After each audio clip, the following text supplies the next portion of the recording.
Bharatiya Janata party के OBC मोर्चे के प्रदेशाध्यक्ष चंपालाल जी गेदर साहब आज हमारे साथ है। गेदर साहब, इस समय चुनाव की जो रणभेरी बच चुकी है, इस समय किस प्रकार की राजस्थान की क्या स्थिति है? राजस्थान में बहुत ही शानदार दोनों पार्टियां जोर शोर से लगी हुई है। भारतीय जनता पार्टी ने सबसे पहले सीटें दे करके और पूरा राजस्थान में एक कीर्तिमान स्थापित किया है। तो चुनावी रंग बेरी बच चुकी है और चुनाव के लिए सभी लोग तैयार बैठे हैं। जनता सब तैयार है चुनाव के लिए और हम चाहते हैं कि चुनाव में सब लोग अपनी अपनी भागीदारी निश्चित करें। और इस चुनाव में सबसे ज़्यादा मैं अपील करना चाहूँगा नौजवान साथियों से कि अपना पहला वोट देने का काम करें। जिसका भी वोट देवें निश्चित रूप से समय पर जाकर के अपना वोट का प्रयोग करें। गेदर साहब, भारतीय जनता पार्टी ने सबसे पहले टिकट देने और घोषणा करने में सबसे पहले आगे रही है, मगर इस बार 7 सांसदों को पहली लिस्ट में जब उतारा गया सबसे ज्यादा उनका विरोध होता जा रहा है। क्या इस समय भारतीय जनता पार्टी के पास स्थानीय कार्यकर्ता नहीं है या फिर सांसदों को उतारने की क्या वजह हो सकती है? देखिए, भारतीय जनता पार्टी में लोगों में उत्साह है, कार्यकर्ता टिकट लेना बहुत ज्यादा उत्साह थे, इसलिए सांसदों को इसमें उतारा गया।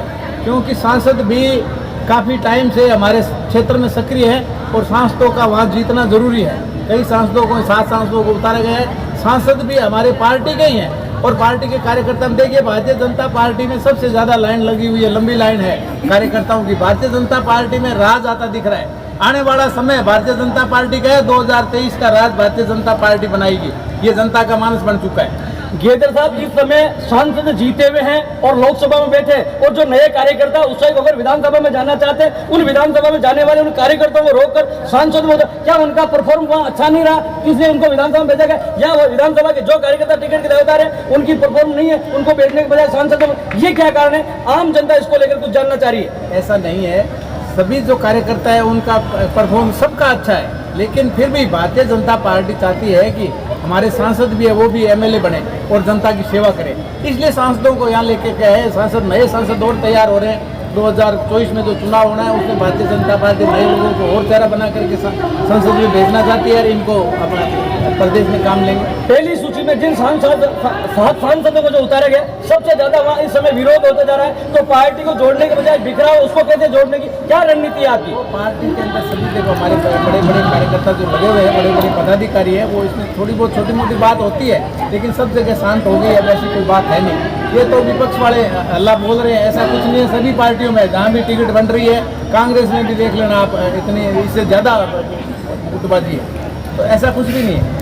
भारतीय जनता पार्टी में अनेक मोर्चों को स्थान देने के बजाय बड़े बड़े उन लोगों को दिया जाता है। मोर्चे का जो कार्यकर्ता वो आगे क्यों नहीं बढ़ पा रहा है? मोर्चों के कार्यकर्ता की सुनवाई क्यों नहीं हो पा रही है? क्या कारण है? मोर्चों की सुनवाई हो रही है, ऐसा नहीं है। अभी अभी नए मोर्चों का गठन हुआ है, मोर्चों की कार्यकारिणी अब बनेगी और जितने भी मोर्चे बने हुए हैं सबकी सुनवाई हो रही है। हमारे पदाधिकारी जो भी है, हमारे जितने कार्यकर्ता है भारतीय जनता पार्टी के, सब काम पे लगे हुए हैं और निश्चित रूप से 2023 का चुनाव इन कार्यकर्ताओं के बल पे हम जीतेंगे और भारतीय जनता पार्टी की सरकार बनाएंगे। आप वर्तमान में मूल बीकानेर से आते हैं, तो बीकानेर की लोकसभा के लेकर विधानसभा की सीटों की क्या इस समय स्थिति है? देखिए, सीटें अभी तक जारी हो रही है, सारी सीटें जारी हुई नहीं है, कुछ सीटें जारी हुई है, लेकिन सीटें जो जारी हो रही है बहुत ही शानदार और अच्छे कार्यकर्ताओं को सीटें दी जा रही है और निश्चित रूप से वो जो घोषणा हुई है वो सीटें जीत रही है। वर्तमान विधानसभा में जिन सीटों पर जिन लोगों ने जो विरोध किया है उनको आज पार्टी ने वापस उन्हें टिकट देकर घर वापसी बताया गया, तो जो घर में थे उनका क्या होगा? देखिए, टिकट तो अब पार्टी के सर्वे के आधार पे देती है। जिन लोगों का परफॉर्मेंस 5 साल में अच्छा रहा है पहले उनको निकाला, लेकिन फिर परफॉर्मेंस पार्टी के प्रति उनका दे रहा और उन लोगों को ही लिया और उन लोगों को टिकट भी दे रहे हैं। जो जीतने वाले कैंडिडेट हैं उनको टिकट भी दे रही है पार्टी। आप हमारे चैनल के माध्यम से जनता को क्या संदेश देना चाहते हैं इस वक्त? जनता को यही संदेश है कि आने वाला राज, देखिए 5 साल में कांग्रेस राज में जो भ्रष्टाचार और कुशासन दिया है उसके प्रति लोगों में रोष है और आने वाला सुशासन के लिए भारतीय जनता पार्टी को चुने और 2023 में भारतीय जनता पार्टी का राज बनाए और 2024 में उन्हें आदरणीय प्रधानमंत्री नरेंद्र भाई मोदी को चुन करके भेजे ताकि डबल इंजन की सरकार राजस्थान में और राजस्थान का विकास हो।